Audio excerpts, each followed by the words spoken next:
Welcome to the Business Trendsetter podcast, where we teach you all about trends and how to use them to transform your business. My name is Manny Turan. And I'm Adam Hartung. And we are Spark Partners. Go to our website at sparkpartners.com to learn about how to transform your business.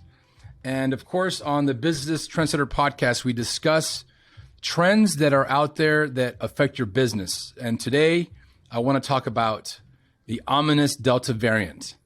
And irrespective if you are on the left or on the right, on the up, on the down of the political spectrum, it doesn't really matter, because at this stage, we're most interested in how these trends affect your business from a day-to-day level. And so the Delta variant has sort of reopened a little bit of a wound with COVID, how it pertains to going back to work. So I'll set up a quick little anecdotal experience that I had with somebody that I know that is looking to quit their job because they don't want to go back to the office. They fell in love with working from home. They work for a very large international company, and they loved it. They loved being able to work from home. They were more efficient, more effective, and now they're being asked to go back to work, and they want to quit. So, Adam, let's hear your thoughts on the Delta variant as it pertains to the business world, going back to work, and so forth. Well, first of all, you're right, Manny. What we follow are trends, and we try to make sure people understand what trends are permanent, separate from fads, and then talk about the implication of trends. In doing that, what we also look for are disruptions. The punctuated equilibriums, the market shifts that feed into these sort of trends and what happens. And one of the messages that I think we've been pretty clear about now for over a year is that disruptions accelerate trends. They don't cause trends, and disruptions aren't trends, but what they do is they unleash a trend. So when we sit here and we talk about COVID and the pandemic, what we need to say is, what's happening? Well, this is a disruption. It's a disruption. What are the trends and what are the impacts on the trends? So some of the trends that we saw happening before we got to COVID and the pandemic are being accelerated. And that's what we've been saying since 2020. So if we take some of the trends like, being mobile. Mobile's been around for, over a decade, 15 years. We've been consistently making things more mobile. Well, once we have a pandemic, then we just do even more things with mobile technology, right? Another thing is working asynchronously. There was a time when if you worked, you was either doing standalone work or you were with somebody getting something done. And so we're synchronously working on things. Then we got to the point in business where we had meetings. Again, it's synchronous. We're all sitting there. Telephone calls, synchronous. We're together at the same time. But in the background, we started developing these asynchronous tools. It started off with something as simple as, we had letters, that was asynchronous, but it became email. And email became this tool that everybody would use all the time, right? And they loved the asynchronous nature because somebody could send me messages, I could wait, I could get some work done, I could go take a look at my email inbox, and I could say, I have 2 messages from Manny. I could read them both at the same time, think about what I want to do, and then I could take a little brain time, and then I could do a response. Asynchronous.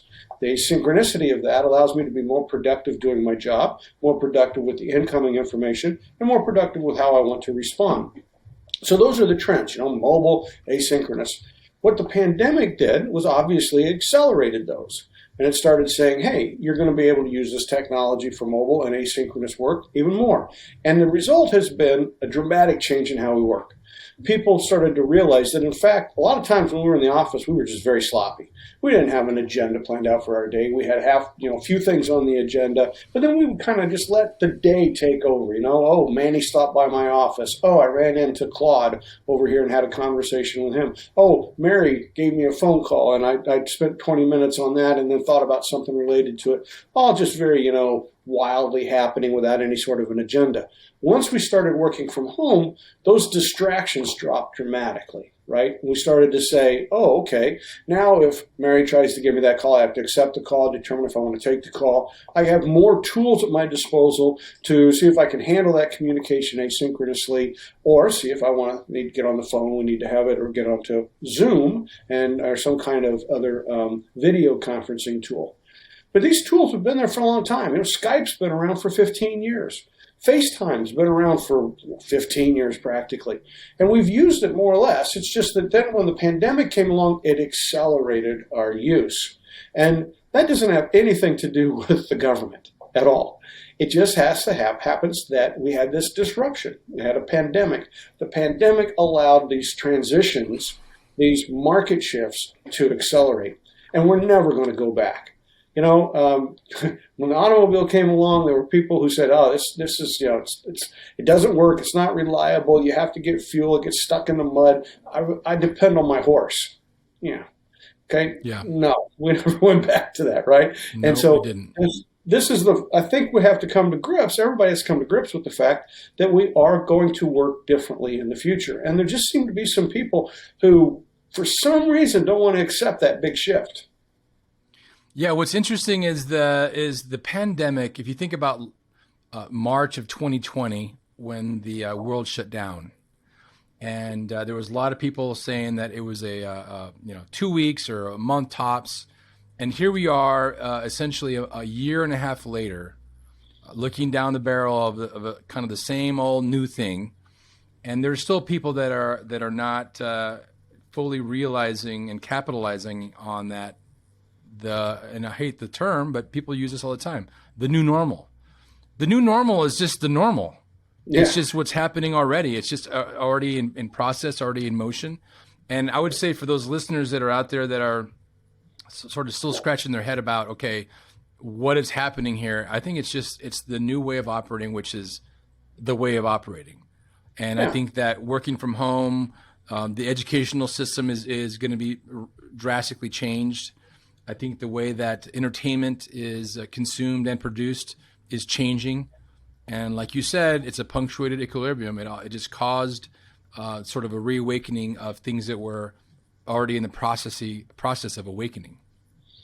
Back in the 1990s, I was a senior partner at Computer Sciences Corporation, running the strategy team, and I was on the road a lot. And so I used to always say, why do you have an office for me in Chicago? Most of the time when I'm having meetings or with teams, we're either in an office in San Francisco or Waltham, Massachusetts, or another location. But even more often, we're at a client site where I'm there with the team, with the client, we're having discussions. I said, and if I'm in Chicago because for some reason I've got a day that works out or two, why would I want to spend an hour commuting into the city to sit in an office when the people I need to work with are my clients and my teams, and I want to work with them, with the phone and my email and those sorts of communications we had at the time. And it just struck me how much money we wasted on offices. I mean, it was very clear we wasted a lot of money on offices. I was kind of struck when the business turned south a bit in the early 2000s. The new president of the division that came in, his goal was, he said, okay, from now on, if you're not at a client site, you have to be in the office. And I remember going to him saying, why do you want people who aren't at a client site in the office? He says, well, I want to be sure that they're working. And it just struck me that his motivation wasn't actually to improve the business. His motivation was that he didn't trust his own employees. He felt like if they were at home, that they were probably just loafing off and he wasn't getting any productivity out of them. And I think that we still have that mindset. When I take a look out there at the corporations, there's a lot of corporations that said, hey, work from home is cool. We're going to either be all work from home. Twitter said you can work from home forever if you want, or they've gone to a hybrid model. So you can start coming in October for a few days a week, half-time at Apple, Google, a lot of those companies. Well, those are leading edge companies. They're hiring the best people. They're paying the best salaries. They are, getting the most sales. They have the best growth rates. And their opinion is, we're getting more productivity out of this. Even Mark Zuckerberg said that when he started working from home, he was surprised how much his productivity went up and that he was no longer going to go back into the office 5 days a week as the head of Facebook. On the other side of that coin, we have some companies that have said, I want to get everybody in the office. And it's been driven by financial services. You got JP Morgan Chase, Bank of America, Citibank, Morgan Stanley, Goldman Sachs. And I think to myself, okay, these are all brain jobs. Everything that a banker does is a brain job. You're going to be looking at an application for a loan, you're going to be approving an application for a loan, extending an application. It's the whole lending process, the credit process, the treasury functions that you go through. All of it's brain work. And we know we did that brain work during the pandemic without having to go into an office. Why do the leaders of those organizations feel like they need to get their people back into the office? I just think it's a matter of brutality. I think it's control. I think people just want to feel that they're in control. When I got out of business school, a lot of people went into investment banking, and that remained true for 30 plus years. And one of the reasons was it paid very well. You know, if you were willing to live in New York, you could make a lot of money as an investment banker. And so it was kind of this go there, get started, and if you make it through, you'll make a lot of money. But it was known you're going to work 6 days a week, maybe 7, and you're going to work 10, 12, 14-hour days. You know, lots and lots of spreadsheet creation, putting up with a lot of hazing and a lot of BS from the senior people. And it just strikes me that it seems like the people that went through that, who dealt with that brutality, now are saying, hey, I don't like the idea that the next generation of leaders don't have to go through the hazing, don't have to go through the brutality. I want to make them do it. But I read a very honest article in the New York Times about how increasingly MBAs from the best schools are saying, no, I don't have to go live in New York, and I don't have to go through that hazing process to do well. And I could go be an entrepreneur. And, we know some entrepreneurs, if they're successful, make a lot of money. Or I could go work for one of these more entrepreneurial companies that are more open-minded, like Google, Facebook, Apple, Tesla, et cetera, down that line. And I can make just as much money with them because I can get stock options. And the stock options over time can do extraordinarily well. I might do as well as if I was an investment bank without being brutalized. So it seems to me like it is the culture that's driving a lot of this. It's the culture of, am I focused on productivity, success of my employees, making more money for my business, or is it a culture of, by golly, you're going to do what I tell you to do, and I want control, command and control in my organization. And that's where I think some of the more outspoken people for this get back in the office, people like Jamie Dimon at JP Morgan Chase, I don't see that driven by common sense. I don't see it driven by profit. I see it driven by a sense of command and control. Clearly. And I believe that those that are in the crosshairs that are being asked to go back to work or trying to make the decision, or even those business owners that are trying to decide whether they call everybody back to the office, they need to understand that there is a lot of value in face-to-face meetings. Don't get me wrong. Don't get us wrong here. But those collisions, as they're called, the accidental collisions at the water cooler, or hey, you just saw Hank that you haven't seen him in a while, and then you go sidebar and come up with a new idea. They've got to be more deliberate. That means that communication with people that you don't normally communicate with just needs to be made more deliberate. You've got to reach out to those that are maybe not in your network and just check in. It is a new normal. It is a new way of doing business. And those that are trying to have that command control position are the ones that are kind of in the crosshairs of the market as a whole. I mean, financial services, that whole industry is going through and will be going through a giant shift in their own domain. Yep. With all the fintech things coming out and mobile banking. I mean, I've got one of my banks I have is 100% online. There are no tellers. There are no brick and mortar. It's 100% online. And I actually got this account because it was online altogether. So, we talk about confusing your value proposition and your value delivery system. One of the things that I think is bad in the commercial banking world, that's your Citibanks, Bank of America, JP Morgan Chases. They've had a business model and a value delivery system that involved branches. Have lots of branches. Some of these have branches in grocery stores, touch the customer, all that kind of sense. And that's the way they ran the business. What I think they failed to recognize is that's not their value proposition. Their value proposition is helping people with their finances, helping them to manage their debt, helping them to build their financial assets, helping them manage their financial assets. And so they're saying, oh, my advantage in the marketplace was having branches, so I need to get those branches open again. And they forget, it probably wasn't your advantage in the marketplace. People were doing business with you because of the products you offered, the kind of service that was available. And they can get that service now online. They can get it through an interactive phone call or some kind of a visual meeting like this type of a technology we're using. And the banks have confused their value delivery system with their value proposition. That's why you went online. You didn't need that value delivery system, but there was a value proposition of offering you financial services 24/7, 365. That's what you wanted. And if it was good and convenient, hey, I'll go there, especially if the cost is good. And that's what I think they better get their minds around, because they're going to lose out to the online bankers and these big guys. Other than having the financial protection that they've gotten, the too big to fail stuff that they inherited because they built it in the Great Recession, that's only going to keep them around, maybe. Yeah, it's going to be interesting to watch what happens in the next 5-10 years with respect to these big companies that are really fighting tooth and nail. Now, this is, if you think about, there's certain jobs that you have to be there. If you're going to manufacture something and you have people on the line, you've got to be there. If you are a police officer, you have to be there. And so we're not talking about, those sort of things, but we're talking about the elements where, like you said, it's a brain job. It's something that you don't need to have your hands or your brawn involved. It's just your mind operating on some value.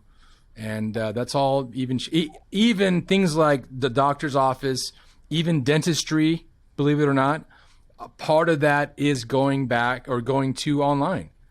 And how do you think, well, how does that even work? How do I even, engage with my doctor or my dentist or my lawyer without actually physically being there?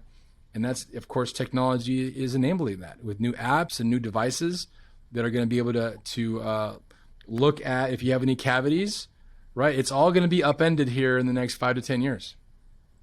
So there's been some big cultural shifts also that I think leaders of some of these organizations just don't have their minds around. So I graduated from college in '79. Gives you a good handle on how old I am. And a lot of these people running some of these organizations are roughly my age, a little bit older, a little bit younger, but within 5 to 7 years of my age.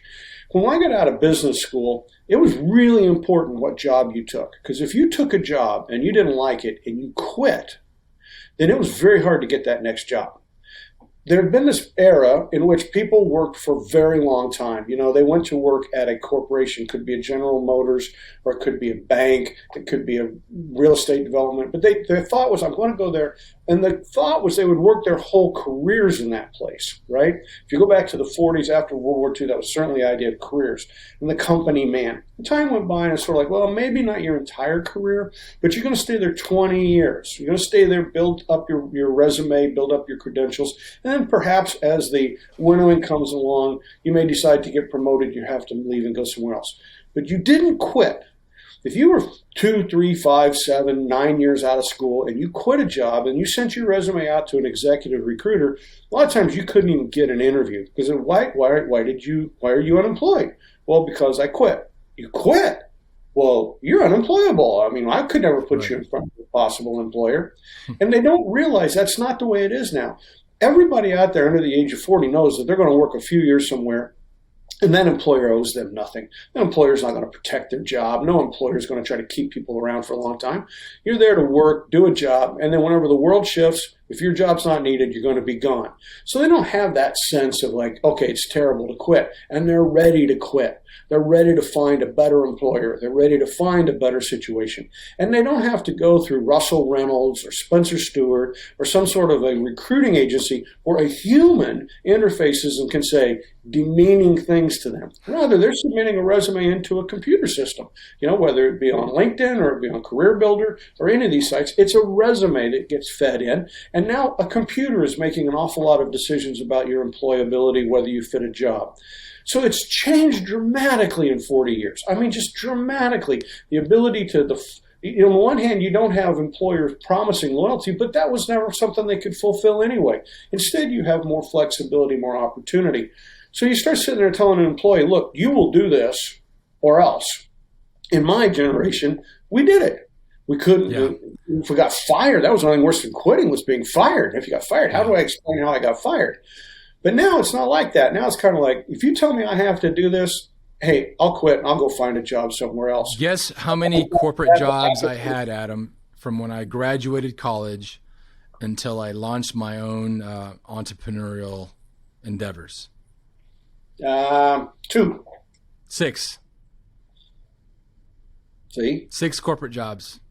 Yeah. And 3 years, 5 years, 3 years. I mean, they wasn't like 1 year. These were except one was 1 year. That was a startup that didn't actually go anywhere. But yeah, 6 jobs at W-2 jobs in about a 12-year, 13-year time frame.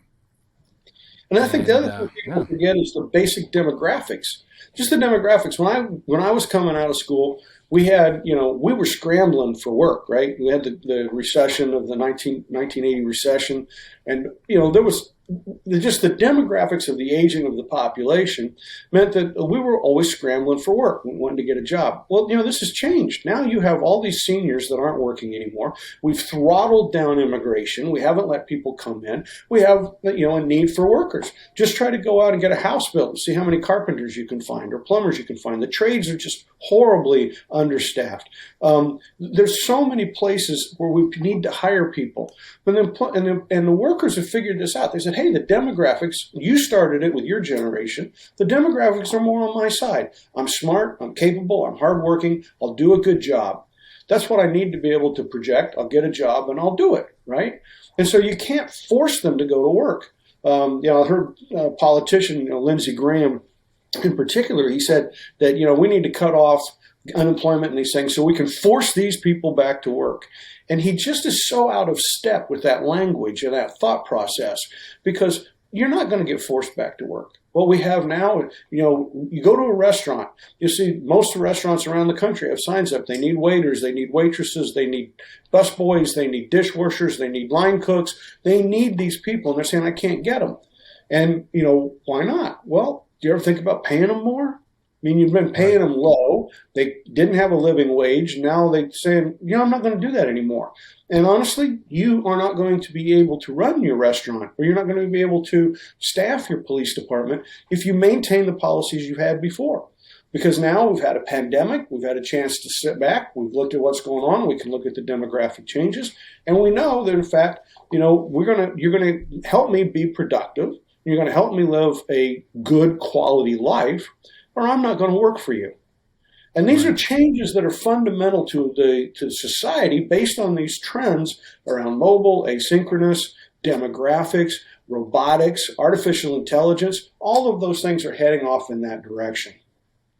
There's lots of opportunities for these communities to be able to advance forward if they're smart and agile. A good example is my 15-year-old son wanted a summer job. And at the very start of this summer, we went around to about 9 or 10 places, and none of them would hire a 15-year-old. When I was 14, the day after I turned 14, I got a job at Safeway, a grocery store. And that's just the way it was. Back then, it was okay for a 14-year-old to work. But now, because of, a certain mindset, and they blamed it on their insurance policy didn't cover anybody less than 16 and so forth and so on. But you just think about it. My kid was dying for a job, couldn't find a job. Yeah. And so it's just an example of these communities need to be a little bit more agile and how they are able to adapt to the changes of the market. And we really have a serious problem with both regulators and unions as well as employers. If you've got a job that doesn't take a lot of skill, then it's going to end up being roboticized, right? Go back 100 years, we used to drive railroad spikes with men with pickaxes, and we've come so far beyond that. We anything that's routine that can be done consistently that primarily relies on brawn gets automated, right? And if it uses physical labor, it can be roboticized. So that's something that we're going to see happen in these positions. And it means that constantly, and it has been true for a very, very long time, it's those that are willing to apply their brain to help add value, that work hard mentally as well as physically, that are the ones that are going to do well in the job market. And employers should say, that's what I want. I want the person who will show up. If I was hiring somebody to wash dishes and all they did was just wash the dishes, but some other guy came in and he said, I realize if I stack all the plates and stack all the bowls and stack all the glasses, I do glasses first, then I do bowls, then I do plates, I can get more done. I can get my dishes done in 30 minutes instead of an hour. That's who you want to hire. But we have a tendency to say, here's the dishes, go wash. And we don't even encourage people to think about the job. We don't even encourage them to think about how they can do their jobs better. And that's what's changing. Now people are saying, wait a minute, I was at home, I needed to get a job done, and I started figuring out, without somebody looking on my shoulder, telling me what to do, how to do it, micromanaging me, because they would pop in my office, I started to focus on getting the job done the best I could, as quickly as I could.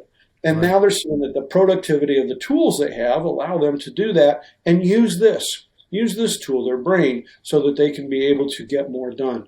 And employers are just going to have to step up to that, right? And in unions as well. Old union rules, those don't apply anymore, No. Like you were talking about, telling somebody you can't work because you're too young.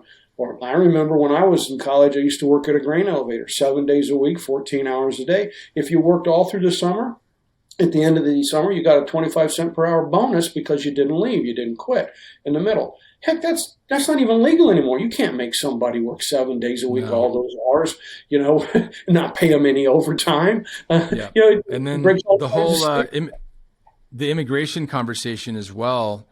And there's a whole swath of folks that don't want to encourage immigration for workers because they feel as though it's going to take quote unquote American jobs away from us. And the fact of the matter is we're so resource limited right now that we should be welcoming immigration. There's a person I know that is in Malaysia. He is a metallurgy materials engineer, and he went to school here in the States, wants to find a job badly and wants to come to the US, but because of the rules, he's not able to. He's limited in his ability to come and actually have a productive life supporting a U.S. company. He just can't because of the immigration policies. I think so. Again, back to try to come full circle on this. Let's remember that COVID is not a trend. COVID is a disruption. Disruptions unleash trends. The winners are the ones who recognize those trends and build on those trends. Well, what are the trends today? Be mobile, be asynchronous, work from home, help people to be as productive as they possibly can. Try to move as much of the functionality of the job to the brain and away from the brawn. Take advantage of those who are ready to apply their mental skills to get things done better. Don't try to control your employee. Help your employee to be more successful. Don't try to, when possible, even turn it into gig work so that you can get the best of somebody who gets the most out of the hours they put into it because they're a gig employee. Build on the gig trend. That's what we want to do right now in this pandemic. Wowing and moaning and arguing about whether or not the Delta variant was from China or from a bat or whatever is no good at all. Knowing the trends and building on the trends does a lot of good. It helps you make your customers happy, and it'll make your employees happy, it'll make your gig workers happy, your contractors happy, your suppliers happy, and you'll make more money. And if people want to know how to go apply that, they should get our course, because our masterclass will help them walk through understanding trends and how to apply them to their business. So if they need the tool, that's out there too. What are you waiting on? Exactly. Go to sparkpartners.com and look on the top there under the masterclass. It's called Think Innovation, and it helps to reframe your mind to think like an innovator.